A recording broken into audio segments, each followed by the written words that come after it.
Hello everyone, welcome one more time to this, your channel, Say It Education.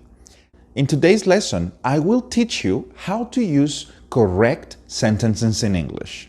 And I am not speaking of that kind of sentence. I am speaking of complete ideas. This is the way we call them, sentences. And we have some variations in sentences. However, I want to show you the basics today. And before I do so, I want you to understand that English works in a different way to different languages. Let's suppose that your native language, your original language is Spanish or maybe French. Let's see at the sentence, I love you, in English, in Spanish, and in French. In English, this sentence, the subject I and the predicate love you, is divided into subject, verb, and object.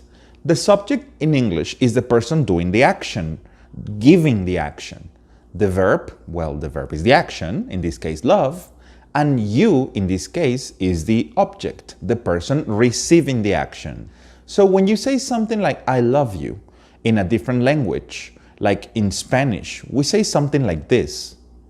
If you see, this is the first problem, because in English we have 3 words, and in Spanish we have just 2. Where is the subject? Well, in Spanish, you have to suppose the subject because of the object or because of the verb. You need to have the ability to suppose the subject. You hear te amo, and you need to suppose in parentheses that the subject is yo. But people don't say that. People just say these 2 words. And that's the first problem we have. Now, let's look at the same sentence, but in French. In French, excuse my pronunciation, we pronounce something like je t'aime. I am very sorry for my pronunciation. I am a French student, not a French teacher, okay? In this, we have another problem, because here we have the subject, in this case, je, and then we have the object, and then we use the verb at the end.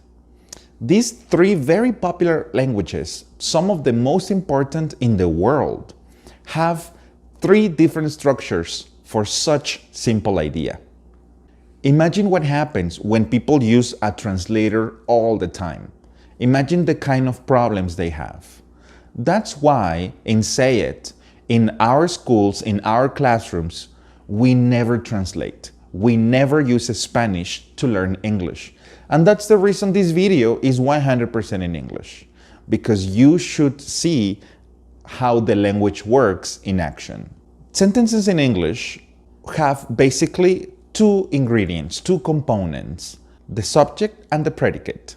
The subject is the person or the object, someone or something doing the action. For example, when you say something like, I am working, the subject is always I, and the predicate is am working, in this case, an action verb. But we have many different kinds of subjects. We can say, my friend is working, 2 words is only 1 subject. We can say, he is working. We can say, Raymond is working. We can say, the person with the yellow umbrella is working. And it's just someone or something, okay? So the subject, just put this in your mind, is the first component of English. Normally, it is always in the first position in the language when we create sentences. The second ingredient, the predicate, is divided into 2 parts. The first one is the sequence that we saw in the example, I love you. We have a subject, a verb, and an object. For this sequence, we need an action verb. We need something that is physical or mental. I cook my food is a great example, because to cook, you need to move, you need action, right? When you say, I watch TV, yes, we have the same sequence, subject, verb, object. This is one of the most common structures in English. However, the object is not always obligatory.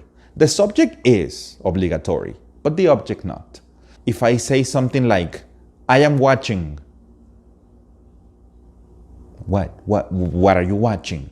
Or whom are you watching, right?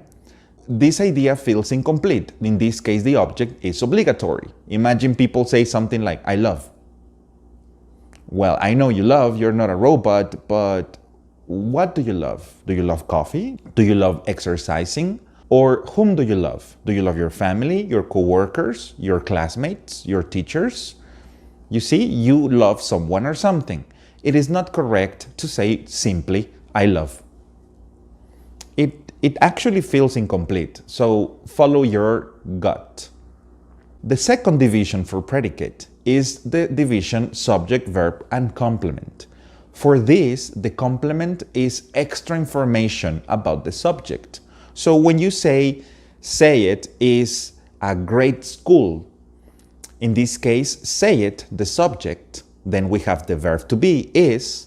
The verb to be is a connection, and that's why it is so important. And in this case, a great school is extra information about say it. That's why we call this complement, because we complement information about the subject.